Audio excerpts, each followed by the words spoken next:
In the winter of 1502, Niccolò Machiavelli entered a room in Imola where Cesare Borgia was waiting for him.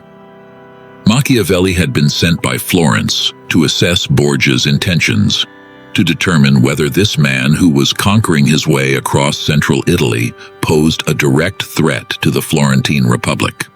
He was prepared for a confrontation. He was prepared for threats. He was prepared for the kind of political theater that powerful men use to intimidate visiting diplomats. What he was not prepared for was what actually happened. Borgia said almost nothing. He sat. He watched. He let the silence in the room do the work that most men would have used words to accomplish. He looked at Machiavelli with the specific, unhurried, entirely settled gaze of someone who did not need to tell you he was dangerous, because every nerve ending in your body was already communicating it. And Machiavelli, one of the most perceptive political minds in history, a man who had sat across from dozens of powerful figures and who prided himself on reading people with surgical accuracy, wrote later that Borgia was the most unsettling presence he had ever encountered.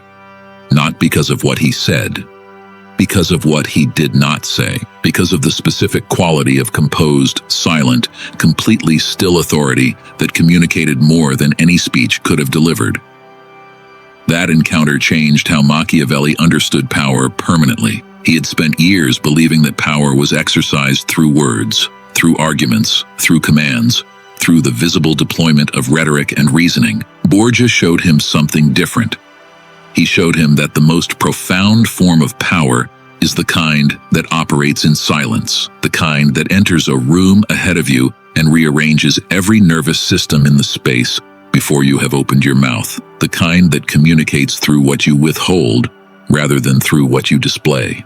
Machiavelli spent the rest of his career documenting what he learned in that room, and what he learned is the subject of this video. Machiavelli wrote something else that night in his personal correspondence that has survived the centuries. He wrote that Borgia impressed upon him the nature of a man who knows his own mind and who shows the world only what serves his purpose. That description, a man who shows the world only what serves his purpose, is the most precise definition of silent authority ever committed to paper. Not a man who performs, not a man who announces, a man who selects, who chooses in every moment what the world is permitted to see. And the choosing, done with enough consistency and enough composure, produces a quality of presence that words can never replicate, because words are what you give the room. Silence is what you hold from the room, and what you hold always carries more weight than what you give. 7 silent laws. Not 7 things to say, 7 things to be. 7 qualities that, when they are built into how you carry yourself, make people fear you without you ever needing to say a single word. Because the word is always weaker than the presence. And the presence, when it is built correctly, does work that no word has ever been able to match. Machiavelli wrote, "It is better to be feared than loved, if you cannot be both." That sentence has been quoted for 500 years. It has almost never been understood correctly, because the fear Machiavelli was describing is not the fear produced by threats or violence. It is the fear produced by the specific quality of composed, silent, unreadable authority that makes the room treat you as someone whose displeasure carries consequences that do not need to be stated in order to be felt. That fear is not built with words. It is built with the 7 laws you are about to learn. Before I start, the last law in this video is the one that makes every other law permanent. Miss it, and the rest fades within a week. Stay to the very end. If you are ready to stop needing words to hold a room and start letting your presence do the work your voice has been exhausting itself trying to do, comment the words "I command" without speaking. Like this video, because every like puts it in front of someone who is still talking when they should be standing still. Subscribe and hit the notification bell, and drop your location and the time right now. This community is real, and right now it matters who is here. Silent Law 1. Your stillness in chaos. The person who does not move when everyone else is moving is the person the room instinctively follows. Let me tell you what happens in the body of every person in a room when a crisis arrives. The nervous system fires. The body activates. Movement accelerates. Voices rise. The physical output of everyone in the space increases in speed and volume and visible urgency. This is biological. It is automatic. And it is the reason that the person who does not do these things, who remains physically still while the room is physically activated, becomes the most powerful person in the environment without saying a word. Machiavelli observed this in Borgia with the fascination of someone who was watching a principle he had never fully articulated being demonstrated in real time. Borgia did not move when the room moved. When news arrived that would have produced visible activation in any other leader, urgency, agitation, the rapid-fire deployment of orders and decisions, Borgia remained still, not frozen, still. The quality of someone who has received the information, processed it internally, and has not yet decided that the situation warrants a change in their physical state. That stillness, witnessed by every nervous system in the room, communicated something that no command could have communicated. This person is not being governed by what is happening. This person is governing it. And the room, which was looking for someone to follow in the moment of chaos, followed the stillest person available. Because stillness, in a room full of movement, is the most visible signal of composure. And composure, in a crisis, is what every human nervous system is searching for. Most people accelerate in a crisis. They move faster. They speak faster. They generate the visible performance of response that the situation seems to demand. Machiavelli would never accelerate. Here is what he would do. He would slow down. He would reduce his physical output. He would become the stillest object in the room, not because he did not feel the urgency, because he understood that the urgency visible in his body would undermine the authority that the stillness was constructing. The slow movement says, I am processing. The fast movement says, I am reacting. And the room trusts the person who is processing over the person who is reacting every single time. Here is your practice. The next time a crisis arrives in your environment, professional or personal, catch the moment before the acceleration begins. Feel the activation in the body. Feel the impulse to move, to speak, to respond at the speed the situation is demanding. And choose stillness, not inaction, stillness. The physical quality of someone who is present and engaged and not being moved by the external pressure. 3 seconds of deliberate stillness in a moment of chaos will change the room's assessment of you more profoundly than anything you could say in the first 5 minutes, because the room was not listening for words. The room was watching for composure, and composure is a physical quality. It lives in the body. It is demonstrated through stillness. And it is the first silent law because it is the foundation on which every other silent law is built. Machiavelli put it this way: the wise man does everything as if compelled and nothing under compulsion. That is what stillness communicates. That the person standing still is choosing their response rather than being driven by the situation into the response the situation demands. Choice. That is what the room sees when it sees stillness. And choice is what the room fears. Because a person who is choosing is a person who cannot be predicted. And a person who cannot be predicted is a person who must be respected, silently, without a word being exchanged. Let me give you a specific scenario. You are in a professional setting and unexpected bad news arrives. A deal fell through. A client left. A project failed. The room activates. People start talking faster. Suggestions fly. Blame gets distributed through the specific quality of urgent commentary that bad news always produces. And you, having internalized this law, do something different. You sit. You breathe. You let the room exhaust its first wave of reactive energy while you remain the stillest object in the space. And then, when the wave has passed and the room is looking for direction, you speak. One sentence, aimed precisely, delivered at the pace of thought rather than the pace of panic. That sentence, arriving from the stillest person at the calmest pace after the longest pause, carries more authority than every word that was spoken in the first 5 minutes of the room's activation. Not because the sentence was more intelligent, because the stillness that preceded it told the room everything it needed to know about who in this room is actually in control.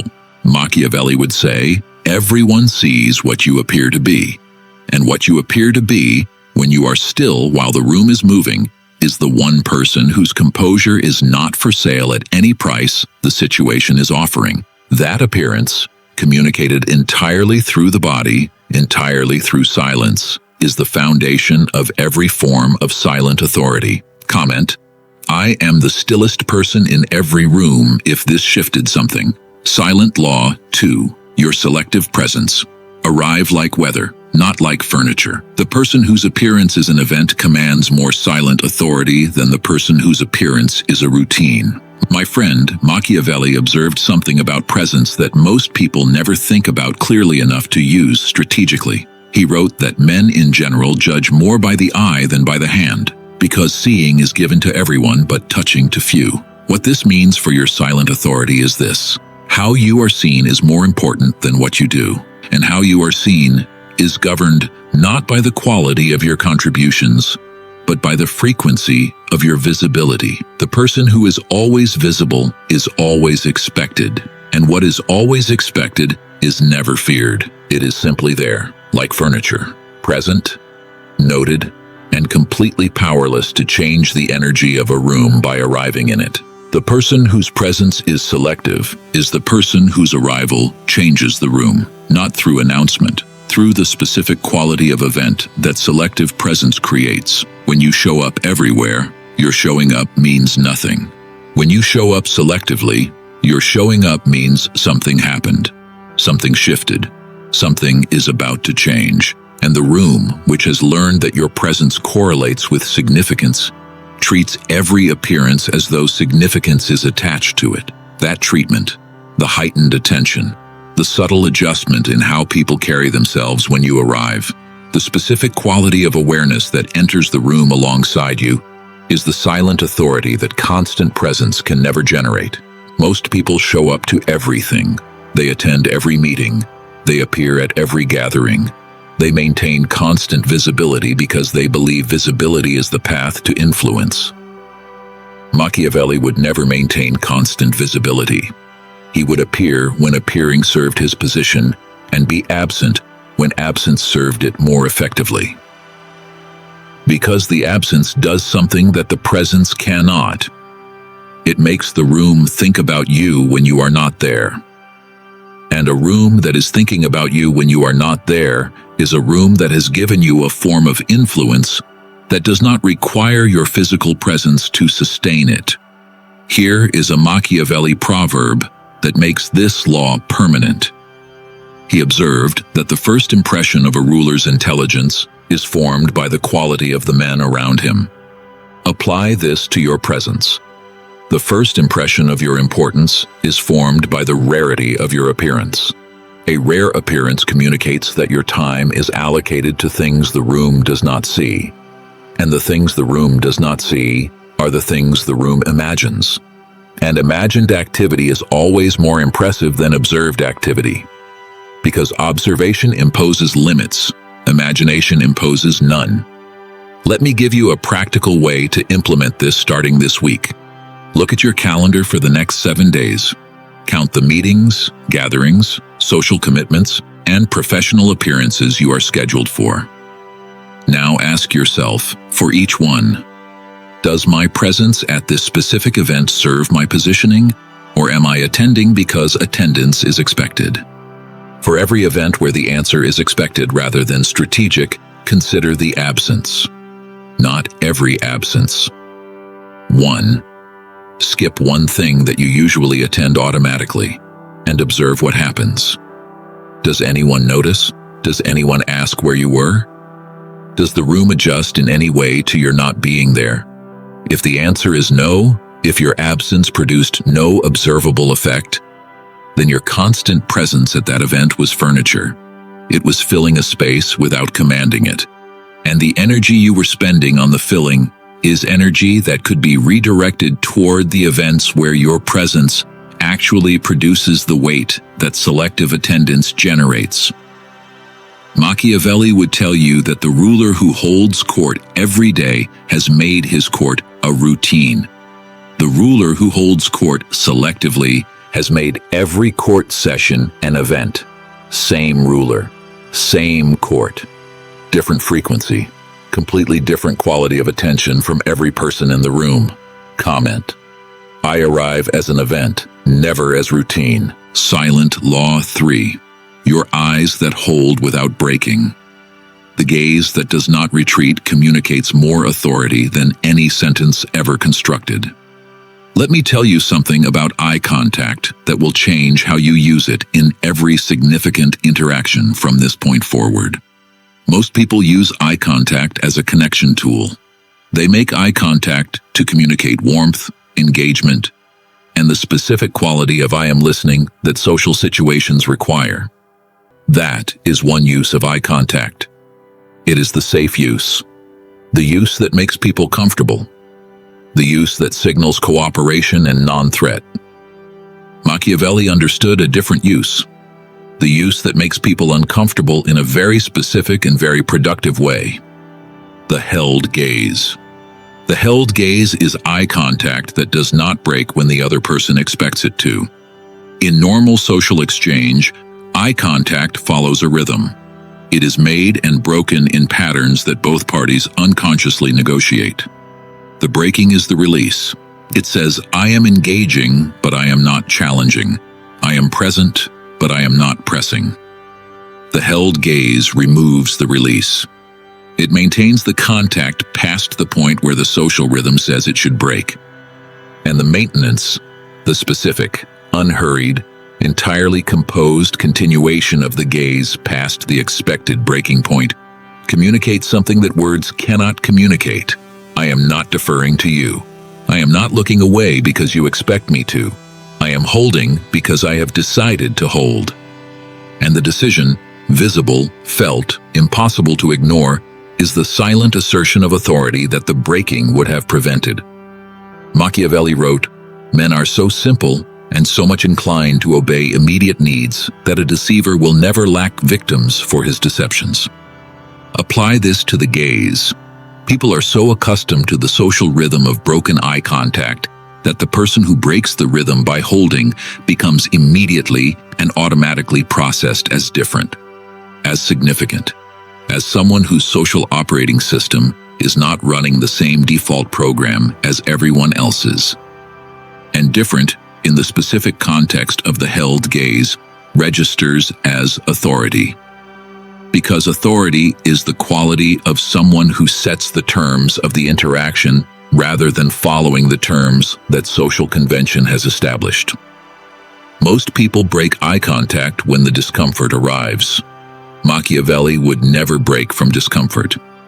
He would hold through the discomfort with the settled composure of someone whose gaze is governed by their own decision rather than by the other person's expectation. The hold does not need to be aggressive. It does not need to be intense. It simply needs to be sustained past the expected breaking point by 2 or 3 seconds. That extension, small, subtle, barely perceptible in the telling but viscerally felt in the experience, changes the dynamic of the interaction at the neurological level.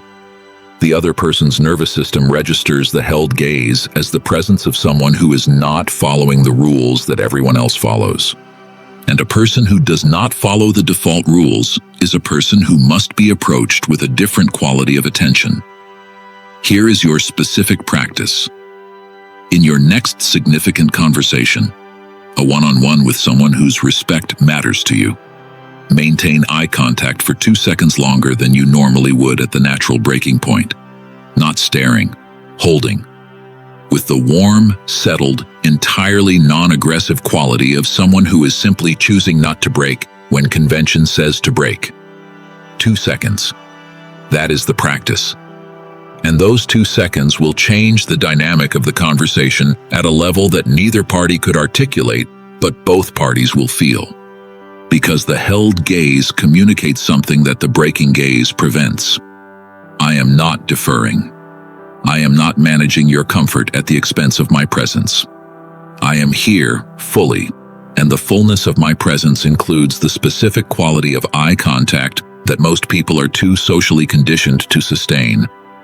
Machiavelli observed that the men who controlled the courts of Florence were not the men who spoke most forcefully.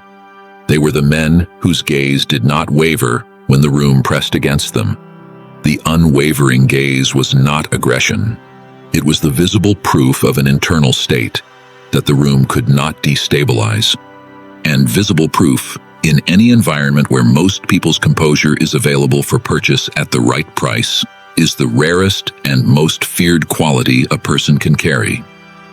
Comment I hold when others look away. Before I move to Law 4, let me connect the first 3 laws into the picture they form together. Your stillness controls the room's physical response to pressure. Your selective presence controls how much weight your arrival carries. Your held gaze controls the microdynamics of every one-on-one interaction. Together, these 3 laws make you physically, spatially, and interpersonally commanding, all without a single word. The next 4 laws go deeper. They move from how you are perceived when you are present to how you operate when the dynamic becomes contested. And contested dynamics, the provocations, the negotiations, the departures, are where silent authority is tested and where most people break the silence that these first 3 laws so carefully constructed. Silent Law 4. Your refusal to fill silence. The person who is comfortable sitting inside the quiet while everyone else is rushing to fill it is the person who controls every room the silence enters. Machiavelli once observed that men shrink less from committing an offense against one who is loved than one who is feared. Now hear how that applies to silence. The loved person fills the silence because the silence feels like a threat to the connection. The feared person lets the silence stand because the silence is doing exactly what it was designed to do, making the room uncomfortable enough to reveal things that speech would have concealed. Silence is a pressure system. It presses on every person in its presence with a force that most people find genuinely intolerable. The intolerance is not intellectual, it is physical.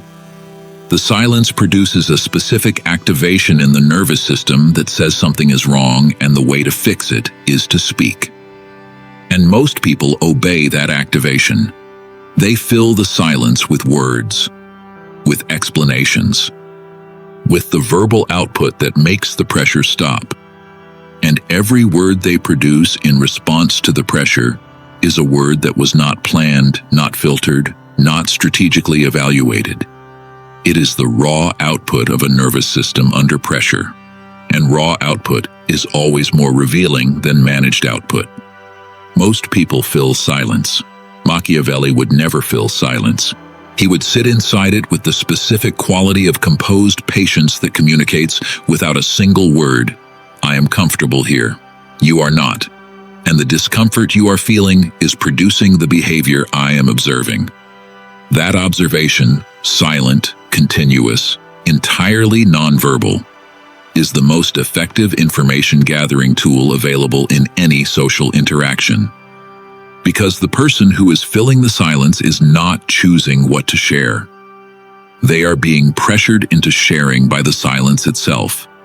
And pressured sharing is always less managed than voluntary sharing. It contains more truth, more vulnerability, more of the specific information that the silent person can file and use at the moment when the information produces maximum strategic value. Here is your practice. In your next significant conversation, let the silence arrive after a statement, yours or the other person's, and do not fill it.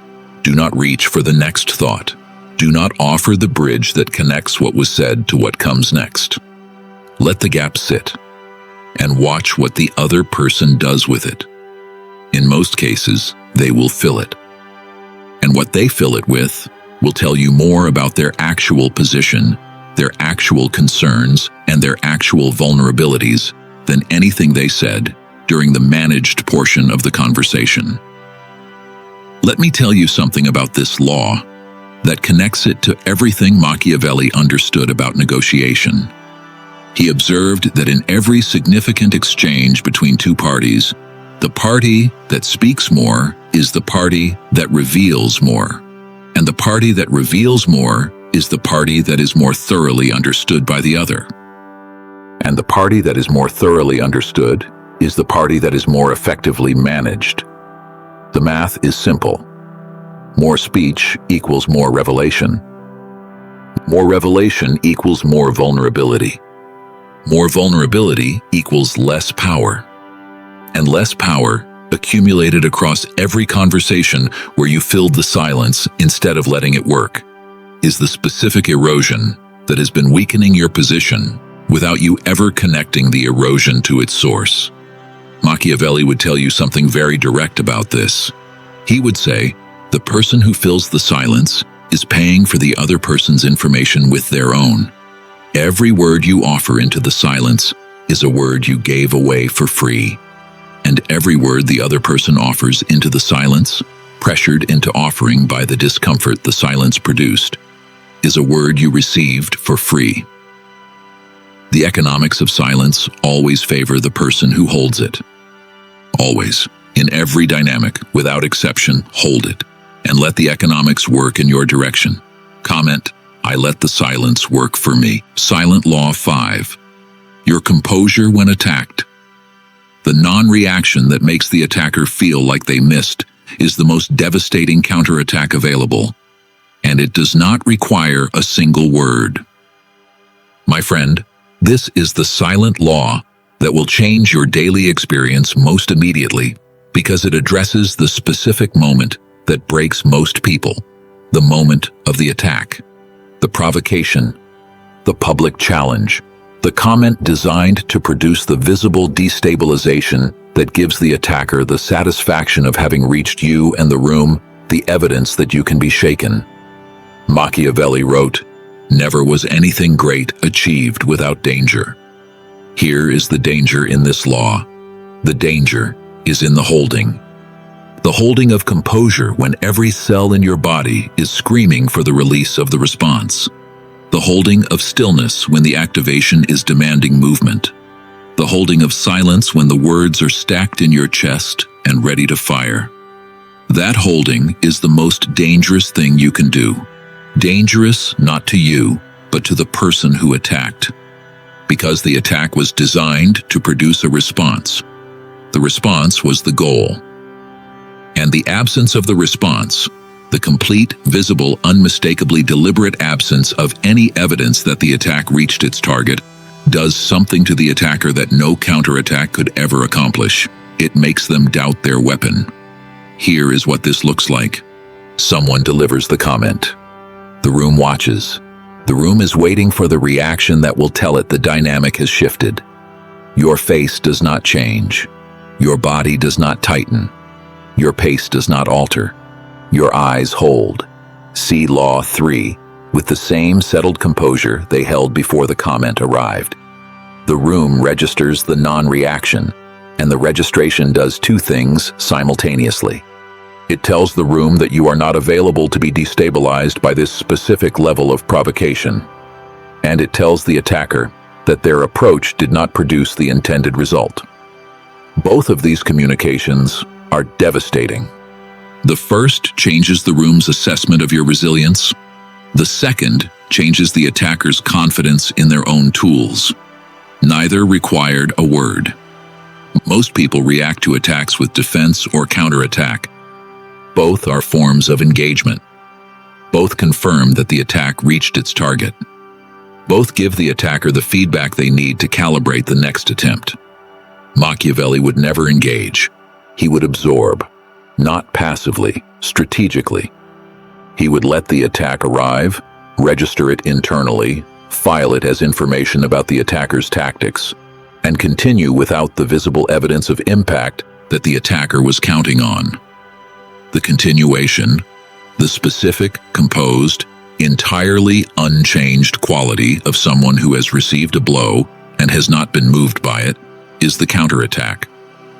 And it is more effective than any verbal response because it operates entirely in silence. The attacker threw the punch.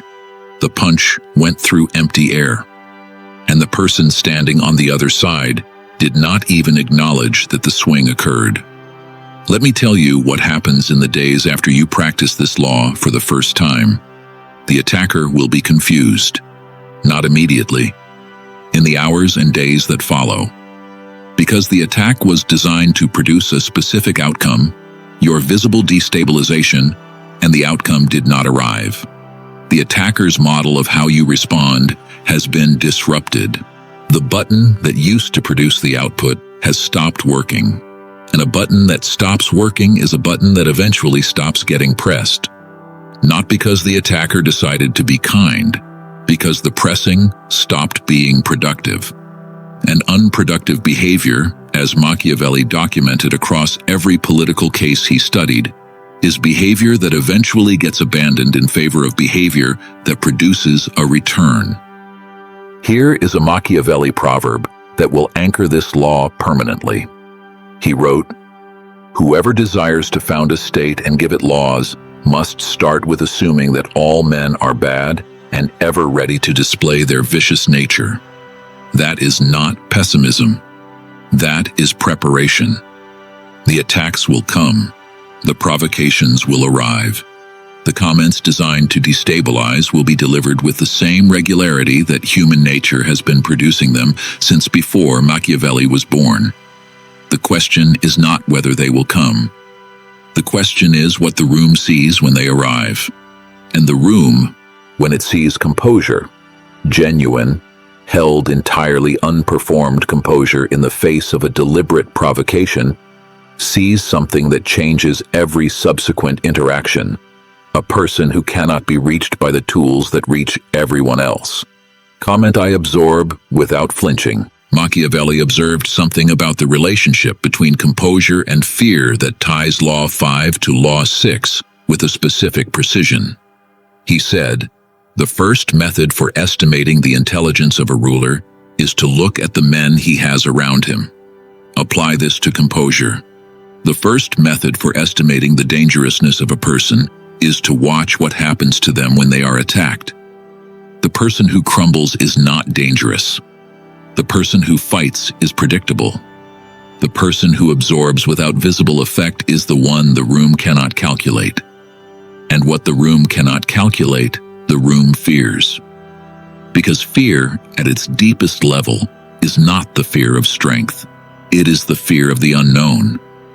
And the composed person, in the moment of attack, has become the most unknown quantity in the room." Silent Law 6. Your memory that surfaces at the moment it matters. The person who remembers what you said 6 months ago and deploys it at the precise moment when the remembering changes the outcome is the person who terrifies you without raising their voice. Before I get into this law, let me tell you why strategic memory is one of the most feared qualities in any environment. Machiavelli observed, "The wise man ought always to follow the paths beaten by great men and to imitate those who have been supreme." Now apply that to memory. The wise person ought always to store what is shared and to deploy what has been stored at the moment when the deployment produces the maximum effect. That is not manipulation. That is the intelligent management of the most valuable resource available in any social dynamic. The information that other people have given you voluntarily and then forgotten they shared. Here is what this looks like. 6 months ago, a colleague told you something in a casual conversation. A priority they hold, a concern they carry, a vulnerability they disclosed in a moment of genuine openness. The information was shared.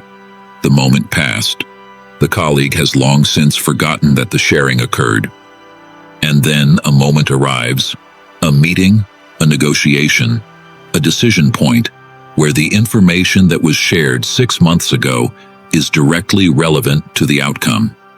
And you reference it, not aggressively, not with the visible quality of someone deploying a weapon, with the calm, precise, apparently casual accuracy of someone who simply remembers what was said.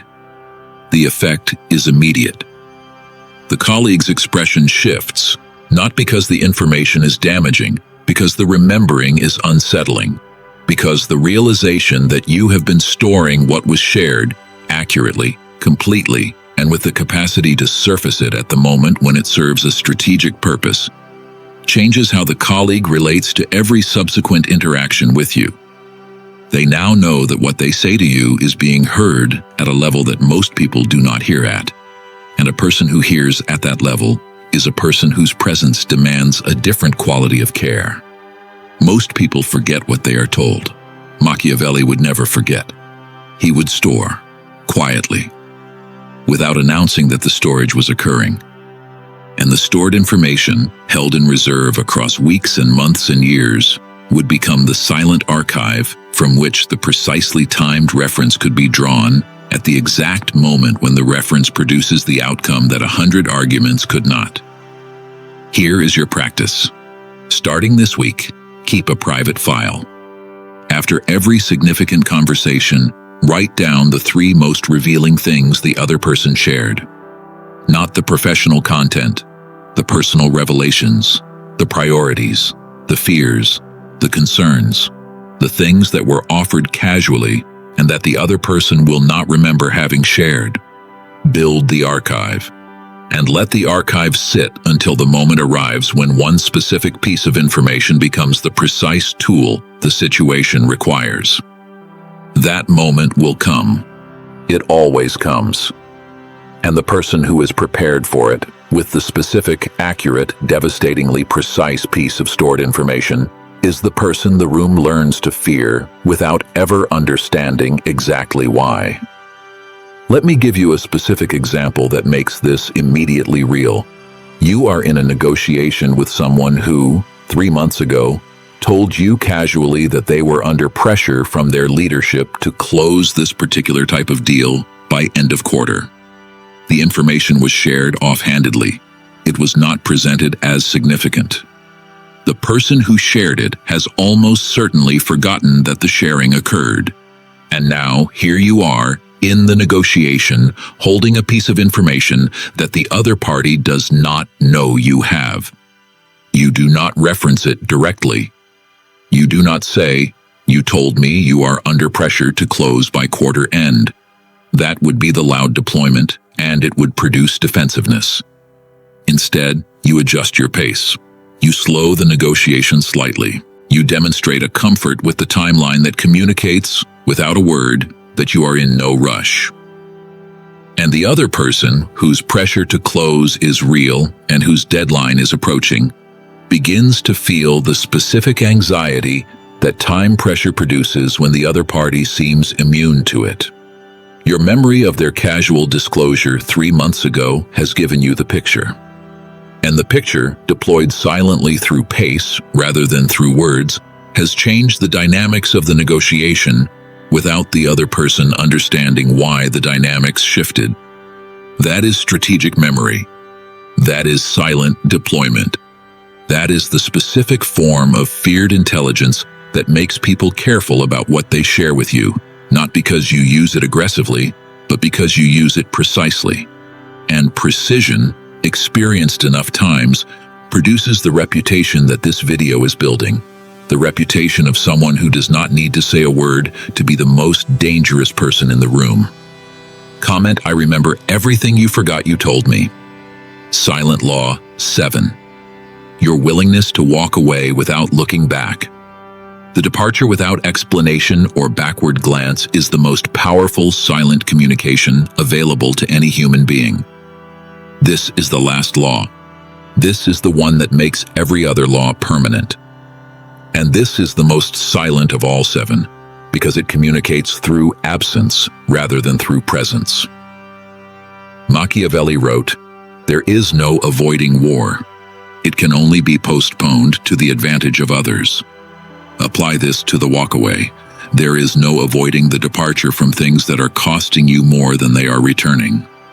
The departure can only be postponed to the advantage of the person who is benefiting from your continued presence at a discount.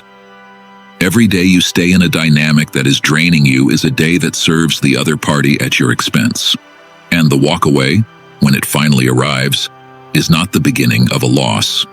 It is the end of one. Here is what makes the silent walkaway the most feared behavior in any human dynamic. When you walk away with words, with the speech, the explanation, the detailed accounting of every reason the leaving is justified, you have given the other party the closure they need to process the departure and move on. The explanation provides the narrative. The narrative provides the framework for understanding. And understanding, once it is achieved, allows the other party to file the departure in a category that the ego can metabolize. They were wronged. You overreacted. The situation was more complicated than you made it seem. Whatever the reframing, the explanation provided the raw material for it. When you walk away in silence, when there is no speech, no explanation, no backward glance, the other party has nothing. The ego has no material to work with. The departure cannot be filed in a comfortable category because the reasons were never provided. And the absence of reasons produces the one thing that the ego finds most intolerable: uncertainty, the not knowing, the open loop that cannot be closed because the information needed to close it was never given. That uncertainty sits in the mind of the person you left behind with a weight that no speech could ever produce. Because the speech can be argued with, the silence cannot. Most people look back, they check over their shoulder, they monitor the reaction, they track whether the departure is producing the response they were hoping it would produce. Machiavelli would never look back. Here is why. The looking back is the tell. It tells the room that the departure is conditional, that the walking away is a negotiation rather than a conclusion, that the person who left is still invested in the outcome and is watching to see whether the leaving produces the change they were hoping for, and a departure that is conditional, that is watching for a specific response, is a departure that can be waited out. Because the person who is watching will eventually come back when the response does not arrive. The person who does not look back has communicated the most devastating thing available in any human dynamic. This is final. Not because the words "this is final" were spoken. Because the behavior of not looking back is the behavioral equivalent of finality. It is the physical demonstration that the leaving is not a tactic. It is a conclusion. And conclusions, demonstrated through behavior rather than announced through words, are the kind that change how every person who witnesses them relates to you from that point forward. Because they now know that your walking away is not a performance, it is real.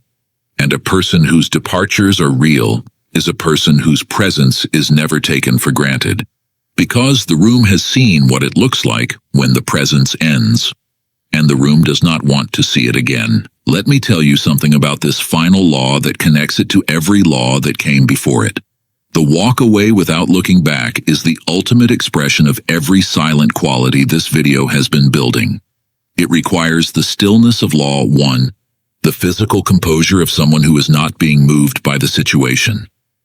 It requires the selective presence of law 2, the understanding that your presence is a resource that can be withdrawn when the withdrawal serves you more than the staying. It requires the held gaze of law 3, the internal steadiness that does not waver when the pressure arrives. It requires the comfort with silence of law 4, the willingness to let the absent speak without filling it with words. It requires the composure under attack of law 5, the ability to absorb the emotional pull of the departure without letting it destabilize the decision. And it requires the strategic memory of law 6, the clear-eyed recall of everything that led to this moment, held with enough accuracy to confirm that the leaving is correct. All 7 laws converge in the walkaway, and the walkaway, executed silently and without the backward glance that would convert it from a conclusion into a negotiation, is the most complete demonstration of silent authority available. Because the room has just witnessed someone who does not need to explain, does not need to defend, does not need to perform the leaving, just leaves. And the leaving, standing alone in the silence it creates, communicates everything that needed to be said without a single word being spoken. Machiavelli would tell you this as the final thing. The man who can walk away from anything is the man who can never be held against his will. And the man who can never be held against his will is the man the room fears most. Not because he is cruel, because he is free. And freedom, demonstrated through the silent act of departure, is the most unsettling quality that any person can carry into any room they choose to enter. Comment. I leave without looking back if this just gave you the final silent law that makes every other law in this video hold. My friend, let me close this out by returning to the room in Imola where this video began. Machiavelli sat across from Borgia and experienced something that changed his understanding of power permanently. He experienced the specific quality of someone who did not need to speak in order to be feared, who did not need to threaten in order to be respected, who did not need to display in order to dominate. Borgia sat still. Borgia held the gaze. Borgia let the silence do the work. Borgia showed no reaction to the provocations that the diplomatic exchange contained. And Borgia's presence, silent, composed, entirely self-contained, communicated more about his power than any speech he could have given. Machiavelli left that room and wrote, "I could not figure him out." That sentence, from one of the most perceptive minds in political history, is the highest compliment ever paid to silent authority.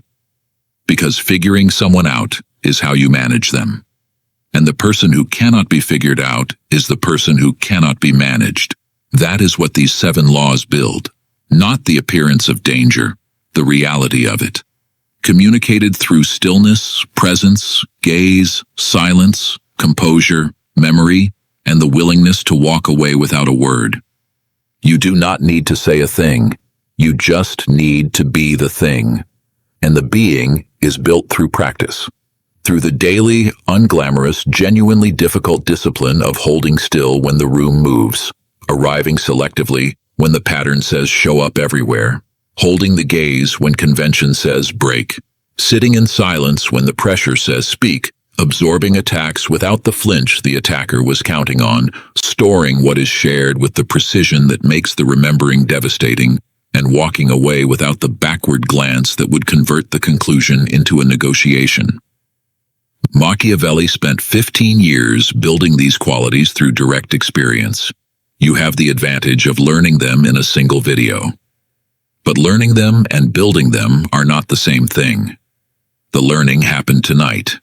The building happens tomorrow, and the day after, and the day after that, until the 7 laws are no longer things you practice, but things you are.